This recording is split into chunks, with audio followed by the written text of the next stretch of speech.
आज तपाईहरुको चाहिँ अब लास्ट क्लास भनौं न, भोलिदेखि चाहिँ तपाईहरुको एक्जाम हुन्छ हो। अन्त एक्जाममा चाहिँ तपाईहरुलाई अब केही अब त्यस्तो डराउनु पनि पर्दैन, अन्त त्यस्तो हार्ड पनि आउँदैन। आई थिंक बाहिरबाट एसो सर पनि आउनु हुँदैन जस्तो लाग्यो, नत्र भने चाहिँ तपाईहरुको एक्जाम गराउन चाहिँ खास गरी चाहिँ बाहिरदेखि आउनुहुन्छ हो। अन्त बाहिरदेखि आउनु भएन, त्यस्तो आउनु हुँदैन, भएन हैन, आउनु हुँदैन। अन्त म आफै गराउँछु। अन्त डोन्ट वरी, राम्रै हुन्छ तपाईहरुको एक्जाम। अन्त एउटा सक्सेसफुली सर्टिफिकेटहरु पनि पाउनुहुन्छ। अन्त प्लस तपाईहरुले केही कुरा अब राख्नु मन छ भने चाहिँ राख्न सक्नुहुन्छ ल। राख्नुहुन्छ केही कुरा आफ्नो प्रस्तावहरु छ?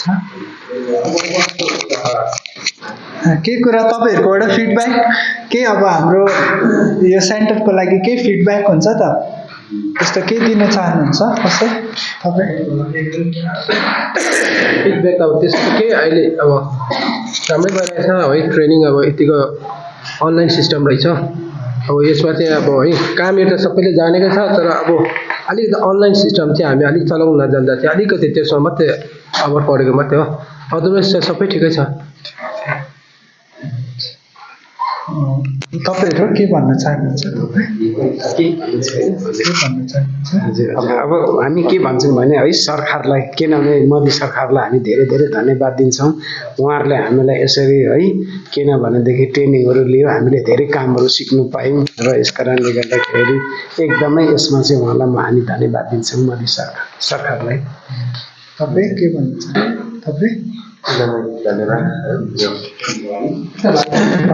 भन्न चाहनुहुन्छ? भनिदिनुहोस् एकै शब्द।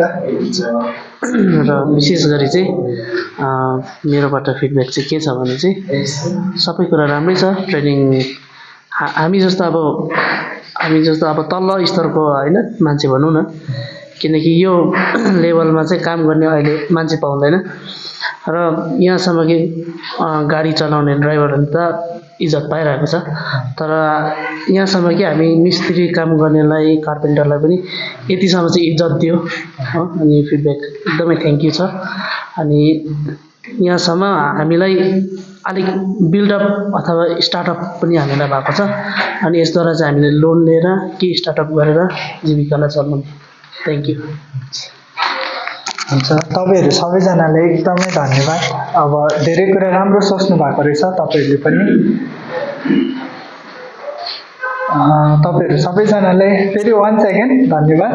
र म चाहिँ के भन्न चाहन्छु भने चाहिँ अब कमिङ फ्युचरमा चाहिँ तपाईहरुले आफ्नो के बाटोले राम्रोसँगले लिएर जानुहोस् हैन। अन्त तपाईहरुले जे सोच्नु हुँदैछ खाली अगाडि राम्रै सोचेर त गर्नु हुँदैछ। अन्त पछि बादमा सामानहरु आउँछ तपाईहरुकोमा, त्यो सामानको गुड युटिलाइज गर्नु। अन्त त्यो सामान त्यतिकै राखेर हुन्छ नि, अब कति जनाले राखेर त्यतिकै बिगार्छ, त्यस्तो चाहिँ नगर्नुस्। त्यसले गुड युटिलाइज गर्नुस्। प्लस अब तपाईहरुले फ्युचरमा केही कुराको जरुरत पर्यो, प्लस केही कन्फ्युजनहरु भयो भने हामीलाई कन्ट्याक्ट गर्न सक्नुहुन्छ। अन्त तपाईहरुको ग्रुप अब तपाईहरुको सेकेन्ड ब्याच ग्रुप हो। फर्स्ट ब्याचको अलग्गै थियो, सेकेन्ड ब्याच ग्रुप तपाईहरु हामी त्यो ग्रुपमा लिभ पनि नगर्नु। अन्त त्यही ग्रुपमै बस्नु। केही कुरा सोध्नु छ भने पर्सनली सोध्नु पनि सक्नुहुन्छ मलाई या हाम्रो सेन्टर म्यानेजरलाई, उहाँले पनि सोध्नु सक्नुहुन्छ। अन्त अरु चाहिँ के भन्न चाहन्छु भने चाहिँ भोलिको लागि तपाईहरु सबैजनालाई अल द बेस्ट। यति नै हो ल। क्राफ्ट हजुर, भोलि चाहिँ के हुन्छ भने तपाईहरुले क्राफ्टहरु ल्याउनु हुन्छ हैन, अनलाइन हुन्छ, यहाँनिर भिडियो सिस्टम हुन्छ, त्यो चाहिँ बाहिर देखाउनु पर्छ। अन्त यसमा चाहिँ तपाईले के मटेरियल युज गर्नुभयो त्यो सामान बनाउँदाखेरि त्यो चाहिँ तपाईले एक्सप्लेन गर्नुपर्छ। जति सक्दो तपाईले एक्सप्लेन चाहिँ 1 मिनेटको जस्तो चाहिँ प्र्याक्टिस गर्नु। अब 1 मिनेटको चाहिँ अब एक्सप्लेन नन स्टप, अब यो चाहिँ यस्तो यस्तो लाग्यो, यस्तो यस्तो मजाले त्यो चाहिँ अब तपाईहरुले उयो गर्नुस्, मजाले एक्सप्लेन गर्नुस्, त्यति नै हुन्छ। अन्त तिनजना ल्याउँदै हामी सोध्छौँ हो। त्यो चाहिँ अब डाइरेक्ट अब तपाईँहरूले देखि त हाल्नुभयो, एउटा इक्जाम गर्दाखेरि त यस्तो फेस राखेर गर्नुपर्छ त्यस्तै टाइपको हुन्छ। त्यो पनि अब सब्मिट गर्नुपर्छ बाहिर। अब किनभने अहिले चाहिँ के भएको छ भने धेरै फ्रड हुनाले कारणले गर्दाखेरि यस्तो चाहिँ फ्रड धेरै भएको। अब यहाँ सिक्किममा नभएर बाहिर बाहिर आउट अफ सिक्किममा चाहिँ धेरै फ्रडहरू पनि भएको छ होइन। अन्त त्यही कारणले चाहिँ त्यस्तो अनलाइन सिस्टम मजाले विथ प्रुफ के हो विथ अब फोटो भिडियोको साथ चाहिँ खोज्छ। त त्यही भएर चाहिँ त्यस्तो गरेको। अन्त अर्को कुरा चाहिँ के भन्न चाहन्छु भने तपाईँहरू बिचारा इनोसेन्ट हुनुहुन्छ कतिजना होइन। अन्त म चाहिँ के भन्न चाहन्छु भने जोसुकैले ओटिपी माग्यो भने चाहिँ बन्दै नदिनुहोस्। तपाईँहरू पहिला सोध्नुहोस् के को लागि ओटिपी चाहिएको र के को लागि मागेको, त्यो चाहिँ तपाईँहरूले सोध्नु जरुरी छ। त्यो हुन्छ, त्यो चल्दैछ भिडियो, त्यो चाहिँ सोध्नु तपाईँहरूले एकदमै जरुरी छ। अन्त किनभने चाहिँ अब कतिजना चाहिँ के हुन्छ भने साइबर क्राइम भन्ने हुन्छ होइन।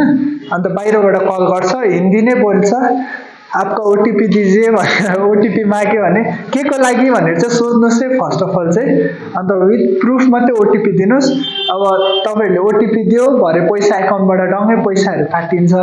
अन्त भरे के को पैसा काट्यो के भयो तपाईँले हेर्दा नै याद हुँदैन। अन्त पछि फ्युचरसम्म दग्दी हुन्छ। अन्त त्यस्तो चाहिँ नहोस्। अन्त तपाईँहरूले हरेक कुरा बुझेर जानेर मात्रै गर्नु, त्यति नै भन्न चाहन्छु। अन्त यति नै हो क्लास, सर्ट सानो क्लास गरेको ल। धन्यवाद तपाईँहरूलाई।